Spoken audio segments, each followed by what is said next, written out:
श्री शिवाय नमस्तुभ्यं। कहते हैं सोमवार के दिन की अष्टमी पढ़ने पर, कौन से दिन? सोमवार के दिन कौन सी तिथि? जम के बोलो, अष्टमी। सोमवार के दिन अगर अष्टमी तिथि पड़े और उस दिन अगर 5 बेलपत्र भगवान शिव को समर्पित कर दी जाए तो व्यक्ति जो सोचकर, जिस कामना से, जिस मनवांछित फल के लिए बेलपत्र चढ़ाता है, उसकी वो कामना मात्र 3 महीने में पूरी हो जाती है।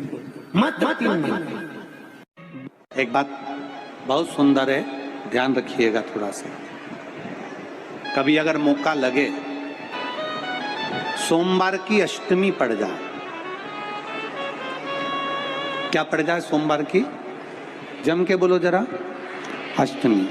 या तो सोमवार की अष्टमी पड़ जाए, या हर महीने शिवरात्रि आती है, हर महीने आती है, या तो सोमवार की अष्टमी पड़ जाए या फिर सोमवार की शिवरात्रि पड़ जाए, हर महीने आती है। प्रयास करना कहीं से देसी गाय का दूध मिल जाए, थोड़ा सा दूध देसी गाय का मिल जाए, थोड़ा सा दूध देसी गाय का, थोड़ा सा दूध अगर प्राप्त हो जाए,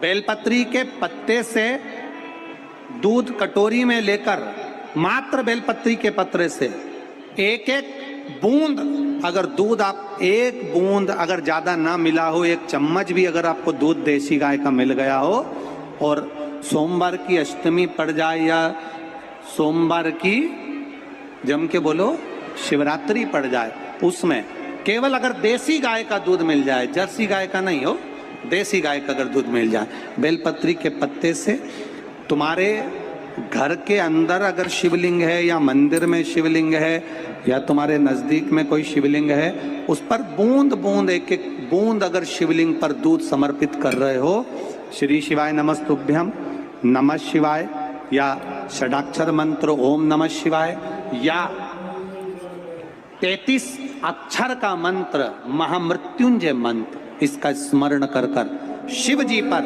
देसी गाय का दूध समर्पित कर कर इस बेलपत्री को अशोक सुंदरी वाली जगह पर अगर आप समर्पित कर देते हैं, फिर आप जिस भी चीज के लिए अप्लाई करें, मेरा देवाधिदेव महादेव आपका हाथ पकड़कर खींचकर आगे बढ़ा ही दे।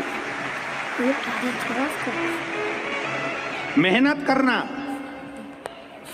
कर्म पूरा करना, पढ़ाई अच्छी करना, और पढ़ाई के साथ में विद्या अध्ययन करने के साथ में, अच्छी मेहनत के साथ में देसी गाय का दूध भगवान शंकर को समर्पित करना, भगवान शंकर को समर्पित करना, देसी गाय का दूध धीरे धीरे धीरे धीरे समर्पित करना, भावों के साथ आप समर्पित करें। देसी गाय का दूध 1-1 बूंद समर्पित करें, धीरे धीरे समर्पित करें। और देसी गाय का दूध जब धीरे धीरे समर्पित करें, बड़े रास्ते से, आनंद से धीरे धीरे जब आप समर्पित करेंगे, बेलपत्री, वही दूध में सनी हुई बेलपत्र अशोक सुंदरी वाली जगह पर, उस समय पर डंडी का भाग शिवलिंग की ओर नहीं होना चाहिए, उस समय पर डंडी का भाग जहां से पानी बहकर जाता है अशोक सुंदरी की ओर से, वहां पर होना चाहिए।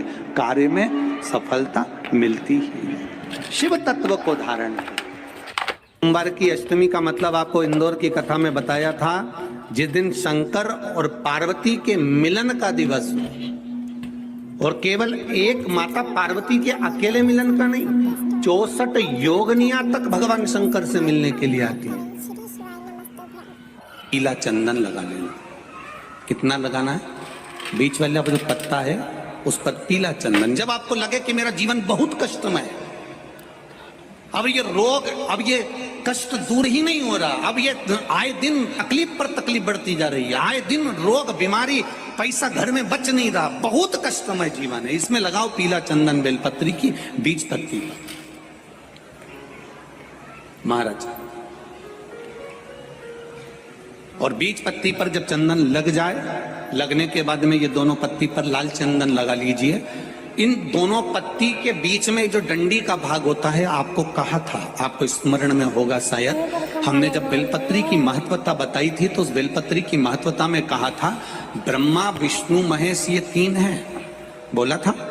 बीच में ये बड़ी पत्ती से लेकर जो दो पत्तियां होती हैं, इनके बीच में जो जगह बचती है, इसमें मां पार्वती के 64 योगनियां, मां पार्वती अपनी पूर्ण सिद्धि के साथ में जितनी भी देवी के स्वरूप हैं, वो माता 64 योगनियां देवी के स्वरूप में यहां पर विराजमान होती हैं। दो पत्ती के नीचे से जो डंडी होती है नीचे तक, ये पूरी डंडी में 33 कोटि देवी देवताओं विराजमान होते हैं इस पूरी डंडी के अंदर। तो ये बीच वाली पत्ती है, ये जो बीच वाली पत्ती का जो भाग होता है, इस पत्ती के भाग में शहद का प्रयोग कर कर, यहाँ पीला चंदन, लाल चंदन, शहद का प्रयोग कर कर, इसी तरह से पकड़कर ये बेलपत्री की जो डंडी है वो अशुक सुंदरी पर जब आप समर्पित करें तो जहां से जल बहता है उस ओर पर इस पत्ती को चढ़ाकर केवल आपके हृदय की बात कहकर देवाधिदेव महादेव से कोई भी शिव जी का मंत्र, पंचाक्षर नमः शिवाय, षडाक्षर ओम नमः शिवाय, श्री शिवाय नमस्तुभ्यम, या महामृत्युंजय मंत्र, जो शिव का मंत्र हो आपके पास में, उसको बोलते हुए देवाधिदेव महादेव को धीरे धीरे जल की धार चढ़ाना प्रारंभ करो। जल की धार जब पूर्ण होने लगे, उसमें थोड़ा जल बचे, तब अशुक सुंदरी पर जो तुमने बेलपत्र चढ़ाई है वहां उस जलधार को चढ़ाएं। ये प्रयोग आपको केवल सोमवार की अष्टमी पढ़ने पर ही करना है। कौन से दिन करेंगे? जम के बोलिए जरा।